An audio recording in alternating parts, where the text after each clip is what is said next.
Depuis que j'avais été nommé professeur, mes horaires de cours réduits m'avaient permis de regrouper l'ensemble de mes tâches universitaires sur la journée du mercredi.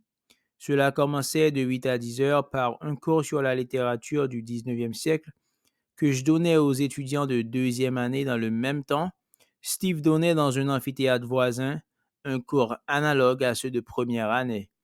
De 11 à 13 heures, j'assurais le cours de Master 2 sur les décadents et les symbolistes. Puis, entre 15 et 18 heures, j'animais un séminaire où je répondais aux questions des doctorants. J'aimais prendre le métro un peu après 7 heures, me donner l'illusion fugitive d'appartenir à la France qui se lève tôt, celle des ouvriers et des artisans. Mais je devrais être à peu près le seul dans ce cas, car je faisais cours à 8 heures devant une salle quasi déserte. Hormis un groupe compact de Chinoises, d'un sérieux réfrigérant, qui parlaient peu entre elles et jamais à personne d'autre. Dès leur arrivée, elles allumaient leur smartphone pour enregistrer l'intégralité de mon cours, ce qui ne les empêchait pas de prendre des notes sur de grands cahiers 21 par 29,7 à spirale. Elles ne m'interrompaient jamais, ne posaient aucune question, et les 2 heures passaient sans me donner l'impression d'avoir véritablement commencé. À la sortie de mon cours, je rencontrai Steve, qui avait eu une assistance comparable, à ceci près que les Chinoises étaient remplacées dans son cas par un groupe de Maghrébines voilées, mais tout aussi sérieuses, aussi impénétrables. Il me proposait presque toujours d'aller prendre un verre, généralement un thé à la menthe à la Grande Mosquée de Paris, qui était située à quelques rues de la fac. Je n'aimais pas le thé à la menthe, ni la Grande Mosquée de Paris.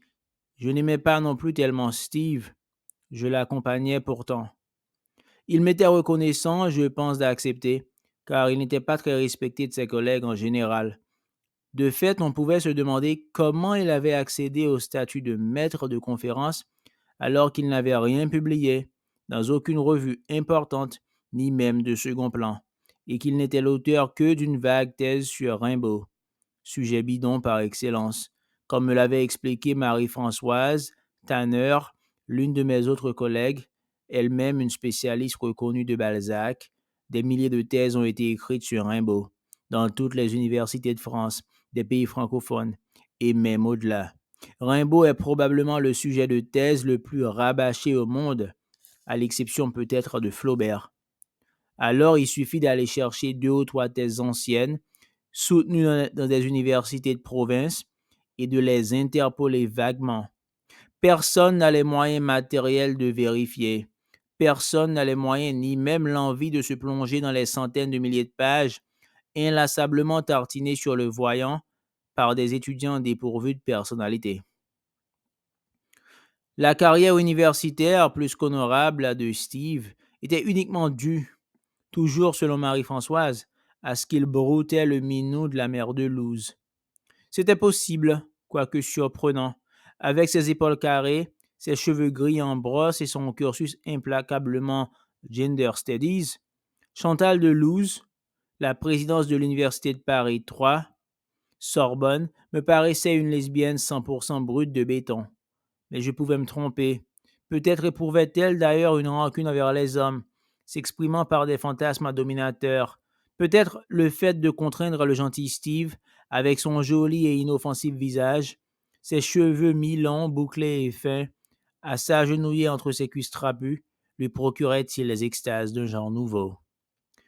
Vrai ou faux, je ne pouvais m'empêcher d'y songer ce matin-là, dans le patio du salon de thé de la Grande Mosquée de Paris, en le regardant téter sa dégoûtante chicha aromatisée à la pomme. Sa conversation portait, comme de coutume, sur les nominations et les évolutions de carrière au sein de la hiérarchie universitaire. Je ne crois pas qu'il ait jamais abordé de lui-même un autre sujet. Son sujet de préoccupation ce matin-là était la nomination au poste de maître de conférence d'un type de 25 ans, auteur d'une thèse sur Léon Blois, qui avait selon lui des relations avec la mouvance identitaire. J'allumai une cigarette pour gagner du temps, tout en me demandant ce que ça pouvait bien lui foutre. L'idée me traversa même un instant à l'esprit que l'homme de gauche se réveillait en lui. Puis je me raisonnai. L'homme de gauche était profondément endormi en Steve, et aucun événement de moindre importance qu'un glissement politique des instances dirigeantes de l'université française n'auraient été en mesure de le sortir de son sommeil. C'était peut-être un signe, poursuivit-il, d'autant qu'Amareski, connu pour ses travaux sur les auteurs antisémites du début du XXe siècle, venait d'être nommé professeur.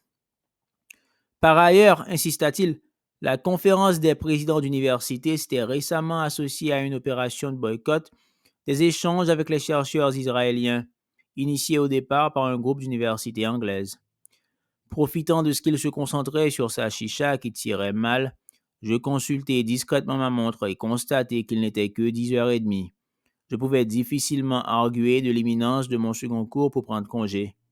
Puis une idée me vint pour relancer la conversation sans grand risque.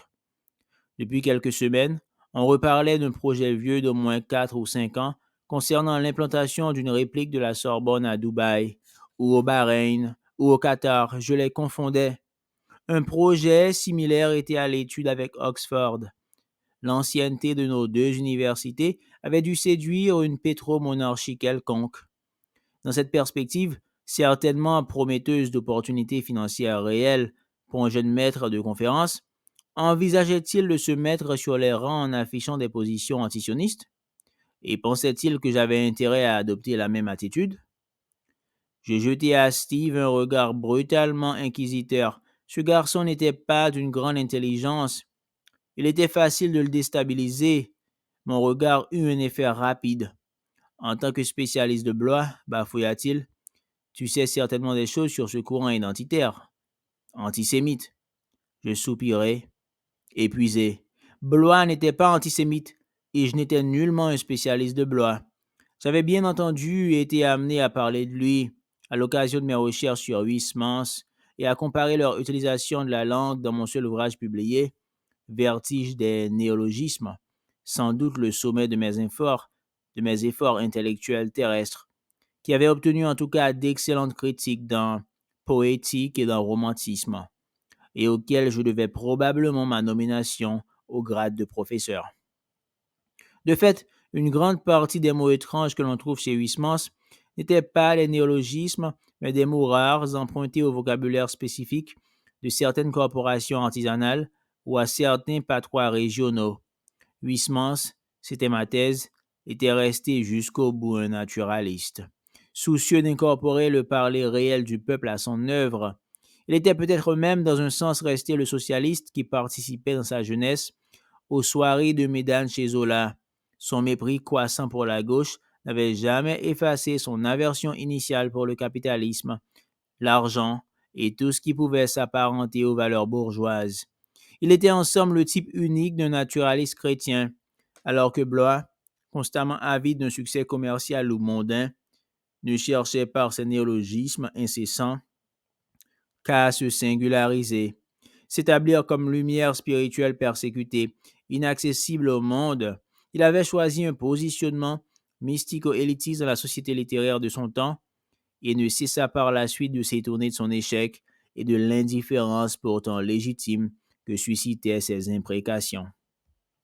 C'était, écrit Huysmans, un malheureux homme dont l'orgueil est vraiment diabolique et la haine incommensurable. Dès le début, Blois m'était apparu en effet comme le prototype du catholique mauvais, dont la foi et l'enthousiasme ne s'exaltent vraiment que lorsqu'il peut considérer ses interlocuteurs comme damnés. J'avais pourtant, du temps que j'écrivais ma thèse, été en contact avec différents cercles catho-royalistes de gauche qui divinisaient Blois et Bernanos et me faisaient miroiter telle ou telle lettre manuscrite avant de m'apercevoir qu'ils n'avaient rien, absolument rien à m'offrir. Aucun document que je ne puisse aisément trouver par moi-même dans les archives normalement accessibles au public universitaire. Tu es certainement sur la piste de quelque chose. Relis Drummond, dis-je cependant à Steve, plutôt pour lui faire plaisir, et il posa sur moi un regard obéissant et naïf d'enfant opportuniste. Devant la porte de ma salle de cours, j'avais prévu ce jour-là de parler de Jean Lorrain. 3 types d'une vingtaine d'années, 2 Arabes et un Noir, bloqués à l'entrée aujourd'hui, ils n'étaient pas armés et avaient l'air plutôt calmes. Il n'y avait rien de menaçant dans leur attitude. Il n'empêche qu'ils obligeaient à traverser leur groupe pour entrer dans la salle. Il me fallait intervenir. Je m'arrêtai en face d'eux. Il devait certainement avoir pour consigne d'éviter les provocations, de traiter avec respect les enseignants de la fac. Enfin, je l'espérais. Je suis professeur dans cette université. Je dois donner mon cours maintenant, dis-je d'un ton ferme en m'adressant à l'ensemble du groupe. Ce fut le noir qui me répondit avec un grand sourire. Pas de problème, monsieur.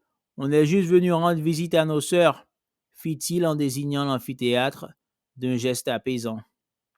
En fait de sœurs, il n'y avait que deux filles d'origine maghrébine, assises l'une à côté de l'autre, en haut et à gauche de l'amphi, vêtues d'une burqa noire, les yeux protégés par un grillage.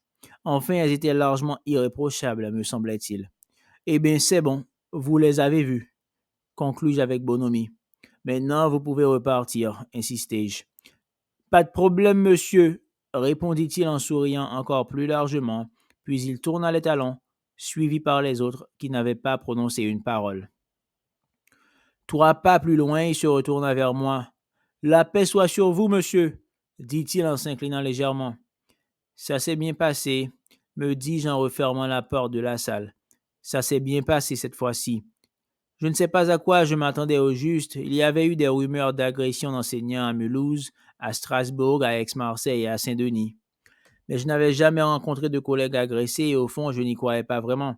D'après Steve, un accord avait d'ailleurs été conclu entre les mouvements de jeunes salafistes et les autorités universitaires. Il en voyait pour preuve que les voyous et les dealers avaient complètement disparu depuis 2 ans déjà des abords de la fac. L'accord comportait-il une clause interdisant l'accès de la fac aux organisations juives? Là encore, ce n'était qu'un bruit, difficilement vérifiable. Mais le fait est que l'Union des étudiants juifs de France n'était plus représentée, depuis la dernière entrée, sur aucun campus de la région parisienne, alors que la section jeunesse de la fraternité musulmane avait, un peu partout, multiplié ses antennes.